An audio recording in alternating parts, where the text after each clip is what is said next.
You really don't know whose house this is, do you?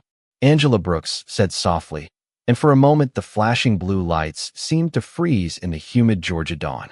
It was 5:43 in the morning when the first patrol SUV rolled onto Willow Creek Lane. By 5:45, there were four. Their light bars painted red and blue streaks across white fences, parked pickup trucks, and neatly trimmed lawns still wet with dew. Neighbors peeked through curtains. Porch lights flickered on one by one. The quiet suburban street that usually woke to birdsong and sprinklers now felt suspended in a strange, uneasy silence.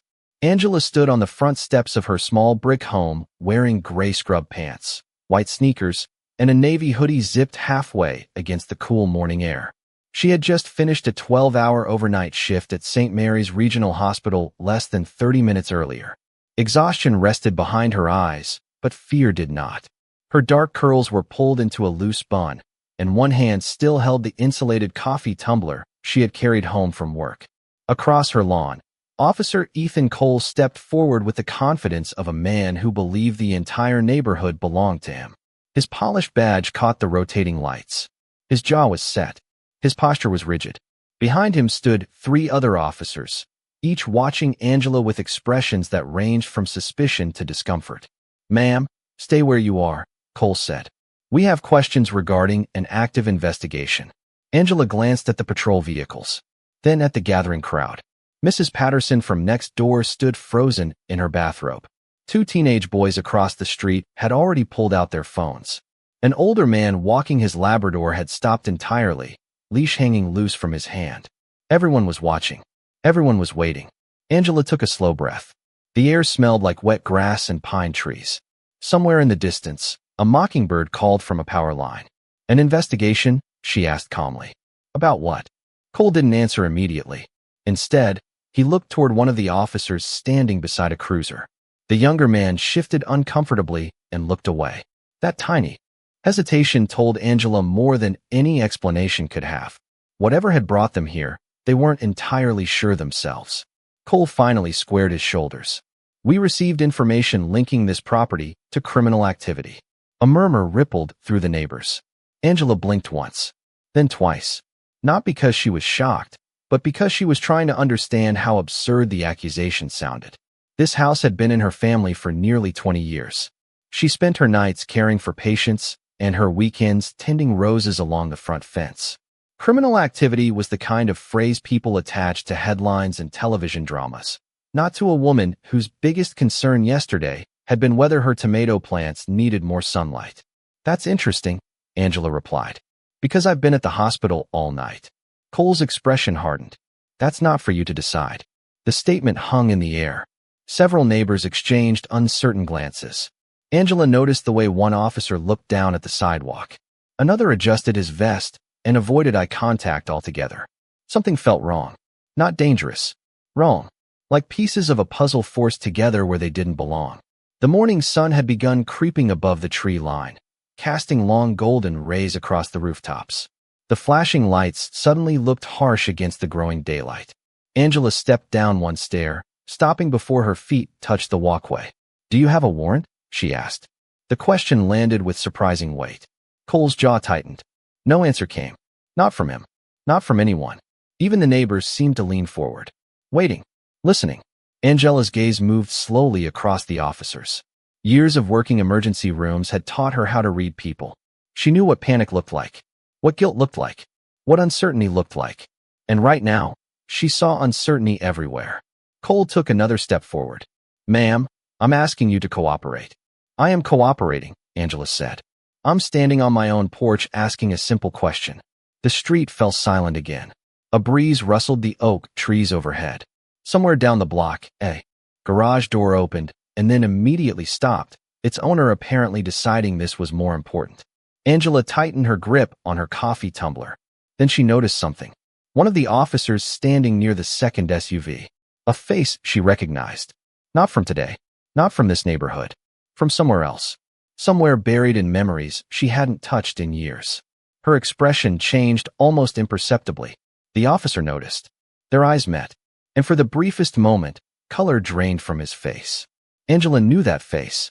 The realization arrived quietly, like a distant thunderstorm rolling across a summer field. Officer Daniel Harper stood near the second patrol SUV with his hands resting stiffly on his duty belt. 10 years had passed since she had last seen him, yet she recognized him instantly. Back then he had not worn a uniform. Back then he had been a frightened 19-year-old sitting in a hospital hallway at 2 o'clock in the morning, waiting for news that would change his life. Harper looked away first. His gaze dropped to the pavement, then shifted toward the flashing lights as if he suddenly found them fascinating. Angela watched him carefully. People forgot faces. Nurses did not.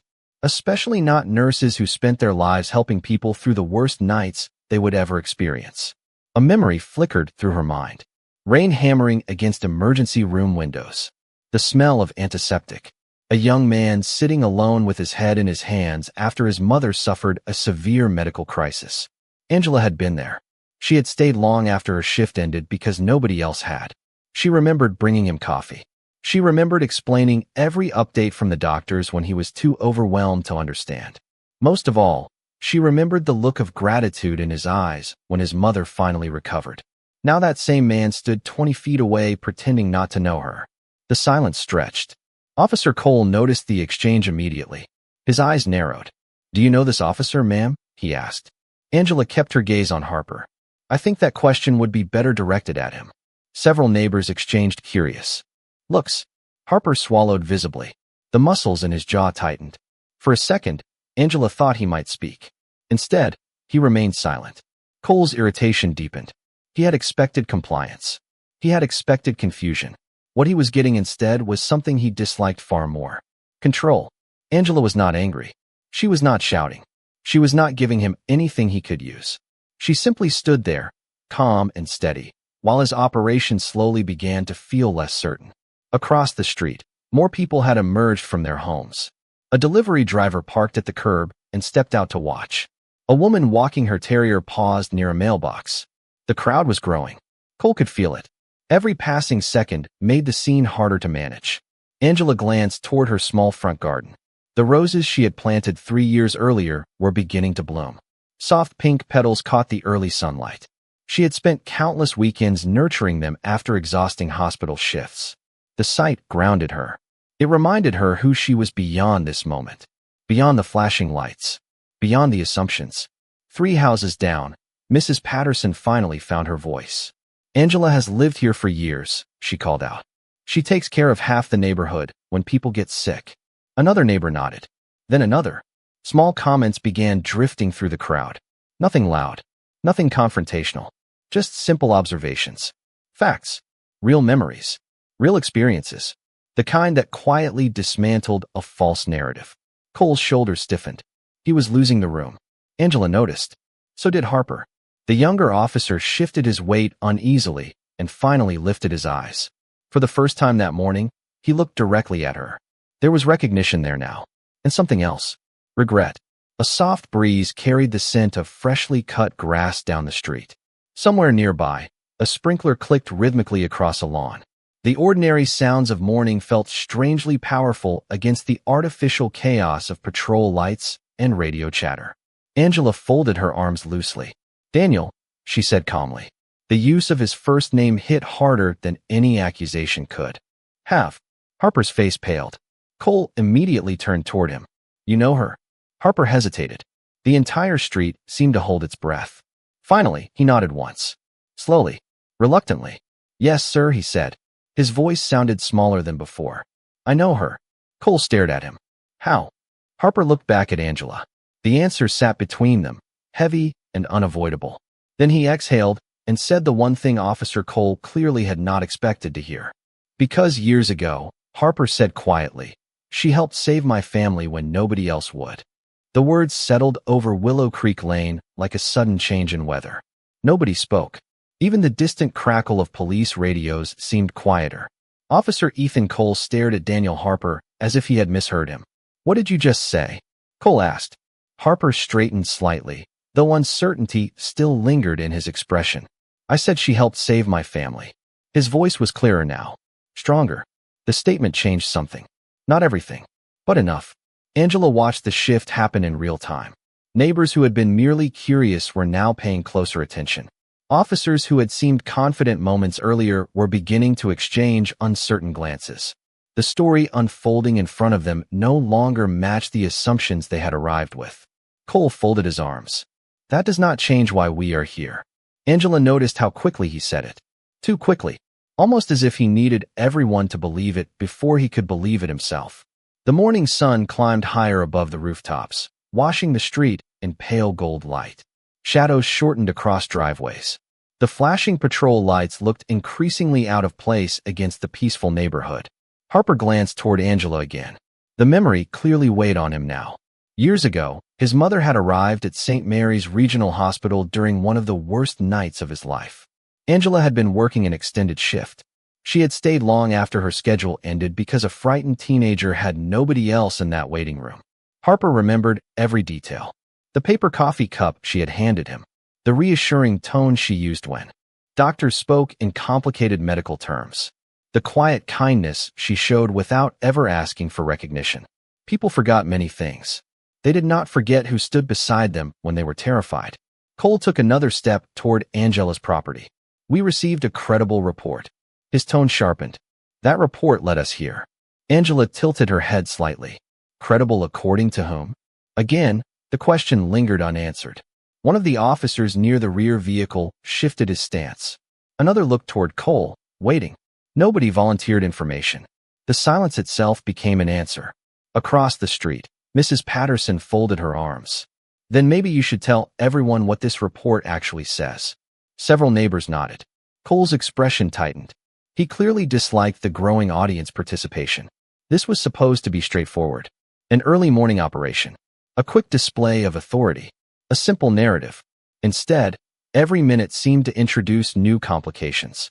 Angela remained perfectly calm. That unsettled him most of all. She was not defensive. She was not emotional. She was not helping him create the scene he appeared to expect. The front door behind her remained slightly open. Through the doorway, the faint glow of a kitchen light spilled onto the porch. A framed photograph sat on a hallway table just inside the entrance. Cole's eyes landed on it briefly. Angela noticed. The photograph showed her late husband, James Brooks, smiling in military dress uniform. It had occupied the same spot in the house for years. Cole looked away quickly. Something about it seemed to irritate him. This is an active police matter, he announced to the crowd. Everyone should return to their homes. Nobody moved. In fact, more people seemed to appear. A landscaper stopped his truck near the corner. Two joggers slowed to a walk. The neighborhood had become invested. Angela could feel it. The truth had a strange way of attracting attention. Harper cleared his throat. Sir. Cole turned sharply. What? Harper hesitated, then spoke carefully. There are some details in the report that did not fully line up. The statement landed like a dropped stone in still water. Cole's eyes narrowed. Excuse me. Harper swallowed. I mentioned my concerns before we arrived. The other officers suddenly became very interested in the pavement. Angela noticed every reaction, every avoided glance, every tightened jaw. And in that moment, she realized something important. This was not simply a misunderstanding. Someone had wanted this scene to happen. Someone had wanted police vehicles outside her home before sunrise. Someone had wanted neighbors watching. Someone had wanted her reputation questioned in public. The realization settled coldly in her chest. Then her gaze moved across the officers once more. And near the back of the group, standing partially hidden beside a patrol SUV, she spotted a face she recognized too. Unlike Harper, this memory was not connected to kindness. It was connected to a conversation she had overheard 6 months earlier inside the hospital. A conversation that suddenly made this entire morning feel far less accidental. The moment Angela recognized the second face, the pieces began sliding into place. Officer Ryan Mercer stood near the rear passenger door of the last patrol SUV, trying his best to avoid attention. Unlike Harper, Mercer never looked directly at her. He kept his focus on a tablet in his hands, scrolling through screens that clearly no longer held his interest. Angela felt a knot tighten deep inside her chest. 6 months earlier, during a quiet overnight shift at St. Mary's Regional Hospital, she had been restocking supplies outside a private consultation room when voices drifted through a partially closed door.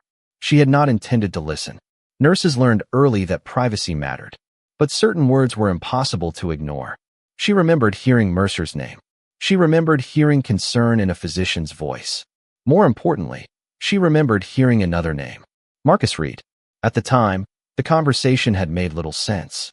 It sounded like legal paperwork, investigations, interviews, questions nobody wanted asked.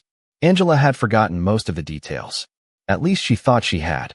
Now, standing on her front porch while police vehicles lined her street, those fragments came rushing back with startling clarity. Mercer finally looked up. Their eyes met for less than a second. It was enough. His expression changed instantly. Not anger, not suspicion, recognition, then worry, real worry. Angela knew that look. She had seen it countless times in hospital rooms. It was the look people wore when a secret they thought was buried suddenly started breathing again. Officer Cole continued speaking, apparently unaware of the silent exchange unfolding behind him. "We are following procedure," he said firmly. "Everything being done here is completely lawful." The statement felt rehearsed, almost memorized. Harper shifted again. Mercer remained motionless. The other officers seemed increasingly uncomfortable.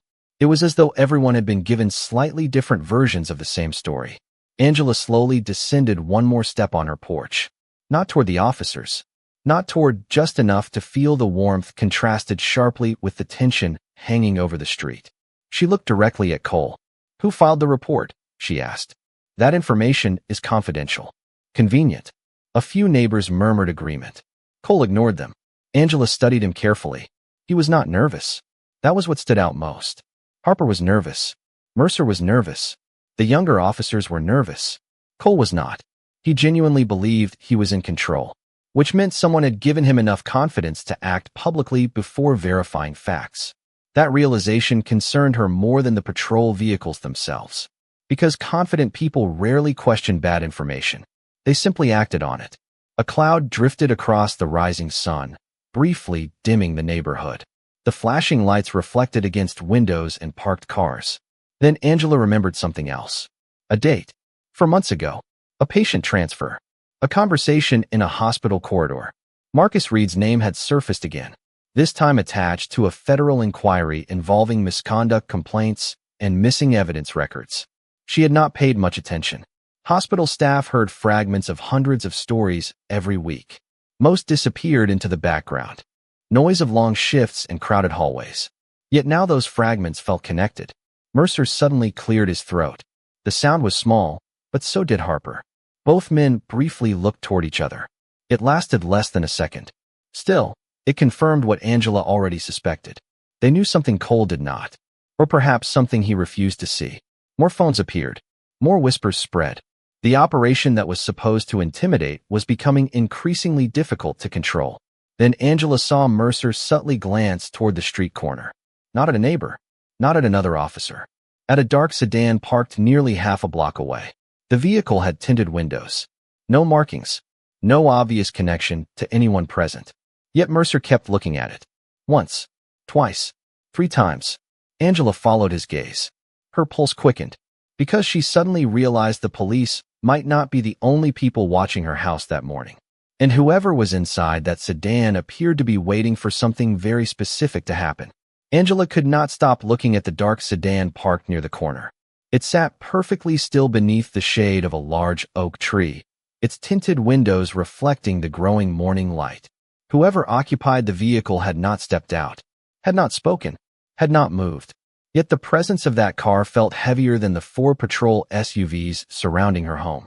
Officer Ryan Mercer glanced toward it again, then quickly away. The reaction was small, but Angela caught it. Years in emergency rooms had trained her to notice details other people missed. Tiny expressions, fleeting looks, the things people revealed when they thought nobody was paying attention. Across the lawn, Officer Ethan Cole continued projecting confidence. "Ma'am, this situation would move much faster if you cooperated." Angela almost smiled. Faster. The words sounded strange considering she had been standing on her own porch answering questions while nobody had answered hers. She looked at the gathering crowd. More neighbors had arrived.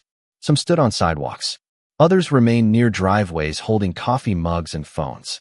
The entire street seemed suspended between confusion and concern. Angela felt every pair of eyes on her. The sensation was familiar in an uncomfortable way. Not because she had done anything wrong, because she had spent much of her life being judged before people knew her story. The feeling settled over her like a heavy blanket. She thought about the hospital, about the patients waiting for care after difficult nights, about families sitting beside loved ones hoping for good news. She should have been asleep by now. Instead, she was standing under the public gaze while strangers whispered and speculated. Cole checked his watch. His impatience was becoming visible. Whatever outcome he expected had not happened. Angela had not panicked. The neighbors had not turned against her. His officers were visibly uneasy. And now an audience had formed. A bad combination for someone trying to control a narrative. Harper shifted forward slightly. "Sir," he began. Cole cut him off immediately. "Not now." The sharp response silenced him. He wanted to say more. Perhaps explain something. Perhaps stop whatever this had become. But he was trapped between conscience and command. The morning breeze strengthened. Leaves rustled overhead. The scent of fresh coffee drifted from ordinary life continued around them, making the entire situation feel even more surreal. Then a voice called out from Angela. She turned. Mrs. Patterson stood near her mailbox, one hand resting against her chest. "We know who you are." Another voice followed. Then another. "You helped my wife after surgery. You checked on my father when he was sick. You brought meals after the storm." Simple statements. Honest statements. Yet each one landed harder than any argument. Angela felt her throat tighten unexpectedly. Not from fear. From emotion. She had never done those things expecting recognition. Kindness rarely came with applause. Most of the time it happened quietly, forgotten by everyone except the people who needed it. Yet hearing those memories spoken aloud reminded her that reputation was built over years, not destroyed in a morning. For the first time since the patrol vehicles arrived, Cole seemed genuinely uncomfortable. They were becoming witnesses. And witnesses asked questions. Angela glanced toward the dark sedan again. This time she noticed movement behind the windshield. Barely visible. A silhouette shifting. Watching. Waiting. Her pulse quickened. She did not know who sat inside that vehicle, but she was becoming increasingly certain this morning had never been about her. She was simply the stage. The real performance was happening somewhere behind the scenes. Then Mercer took a step forward unexpectedly. His face had gone pale. His eyes remained fixed on the sedan. Angela followed his gaze once more. A door on the vehicle had opened. Slowly. Quietly. And the person stepping out was someone she recognized immediately from a photograph she had seen only weeks before. The man who stepped from the sedan moved with the quiet confidence of someone who did not need to announce himself. He wore a dark suit instead of a uniform. No badge hung from his belt. No patrol radio crackled at his shoulder. Yet the effect he had on the officers was immediate. Ryan Mercer straightened so quickly it looked almost involuntary. Daniel Harper looked relieved. Ethan Cole looked confused. Angela recognized the face from a newspaper article she had read in the hospital break room only 3 weeks earlier. The article had focused on a federal corruption inquiry expanding across multiple counties. Beneath the headline had been a photograph of Special Investigator Thomas Bennett. Angela remembered the name because Marcus Reed had been mentioned in the same article. The connection had seemed unimportant then. It did not seem unimportant now. Bennett closed the sedan door and paused. The morning breeze tugged gently at his jacket. Sunlight reflected off the windshield behind him. He surveyed the street slowly, taking in the patrol vehicles, the gathering neighbors, and finally Angela standing on her porch. His expression revealed nothing. No anger. No urgency. Just careful observation. The kind that made people nervous. Cole stepped forward immediately. "Sir, this is an active operation." Bennett did not answer right away. Instead, he glanced toward Mercer. Then Harper. Then the other officers. Finally Bennett spoke. "Is it?" His voice was calm. Almost conversational. Yet the simple question seemed to land harder than a raised voice ever could. Cole frowned. "We received a report." Bennett nodded once. "I am aware." The answer surprised Angela. It surprised Cole too. She could see it in the sudden stiffness of his shoulders. Bennett began walking toward the house. Not quickly. Not dramatically. Each step seemed measured. Deliberate. Gravel crunched softly beneath his shoes. Somewhere overhead, a wind chime sang from a nearby porch. Ordinary sounds. Yet the atmosphere felt completely different now. Sweat glistened at his temple despite the cool morning air.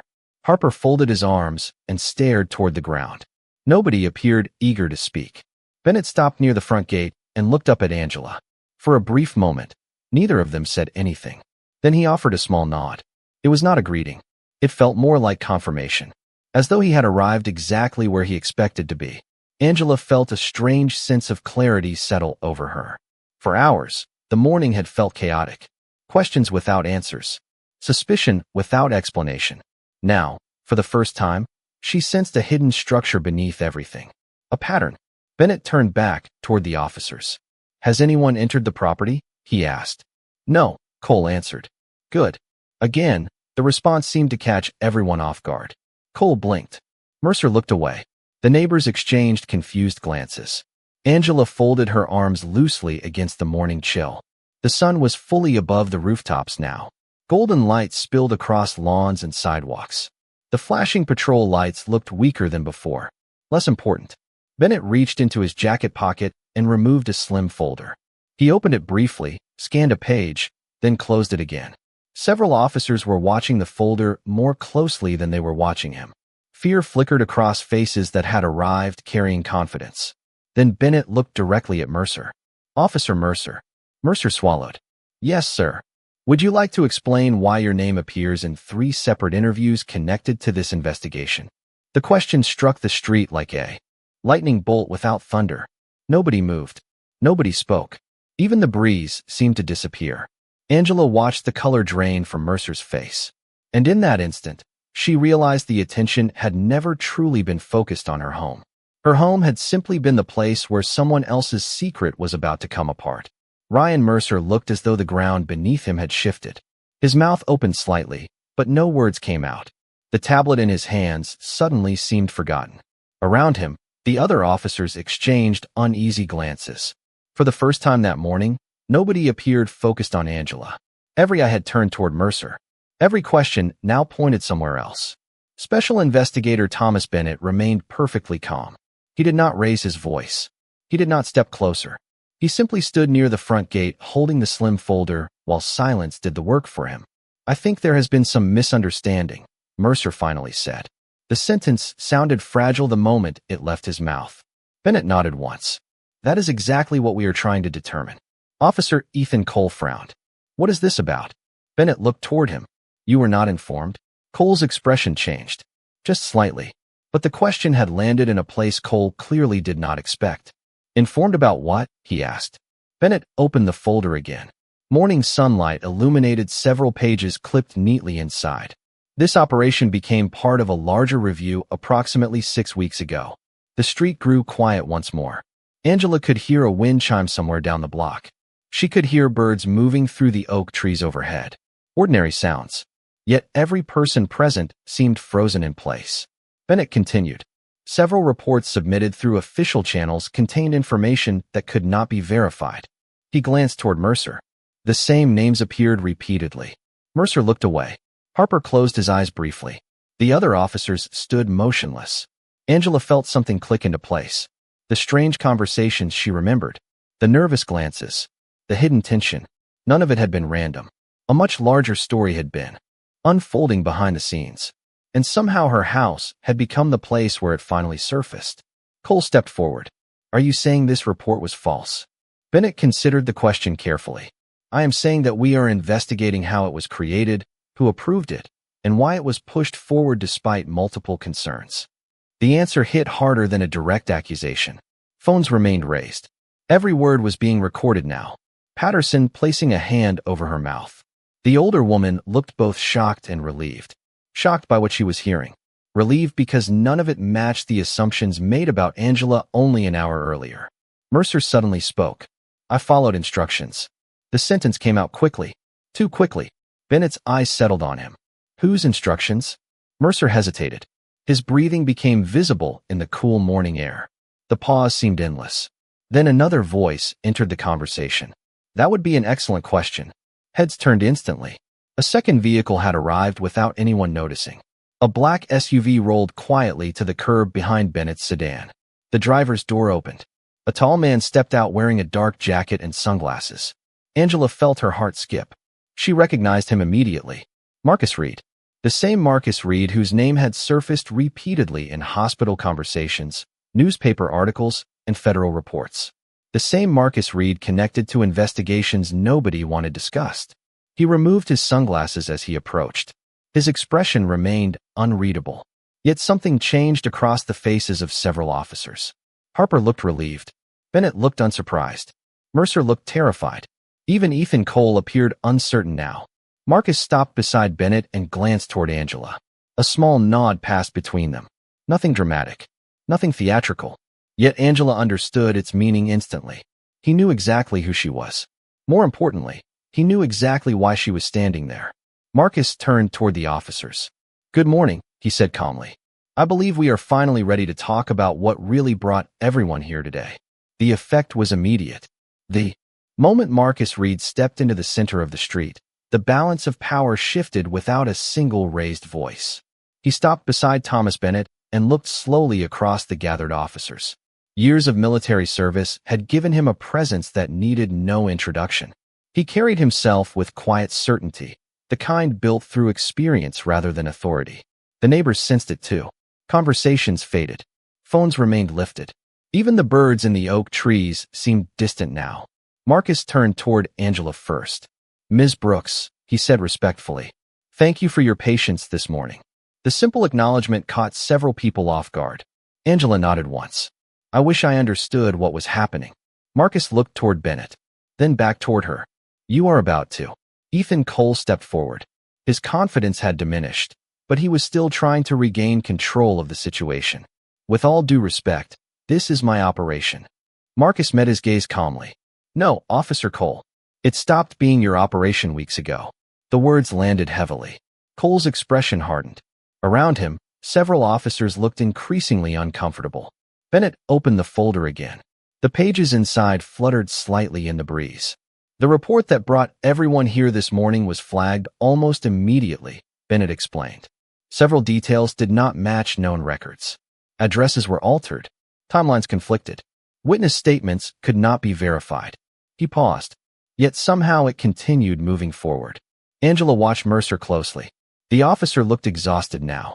Not physically, emotionally, like someone carrying a weight too heavy for too long. Marcus turned toward him. "Ryan, this is the part where honesty matters." Mercer closed his eyes briefly. The street fell silent. Then he spoke. "I never thought it would get this far." Nobody interrupted. "I was told the report would create pressure."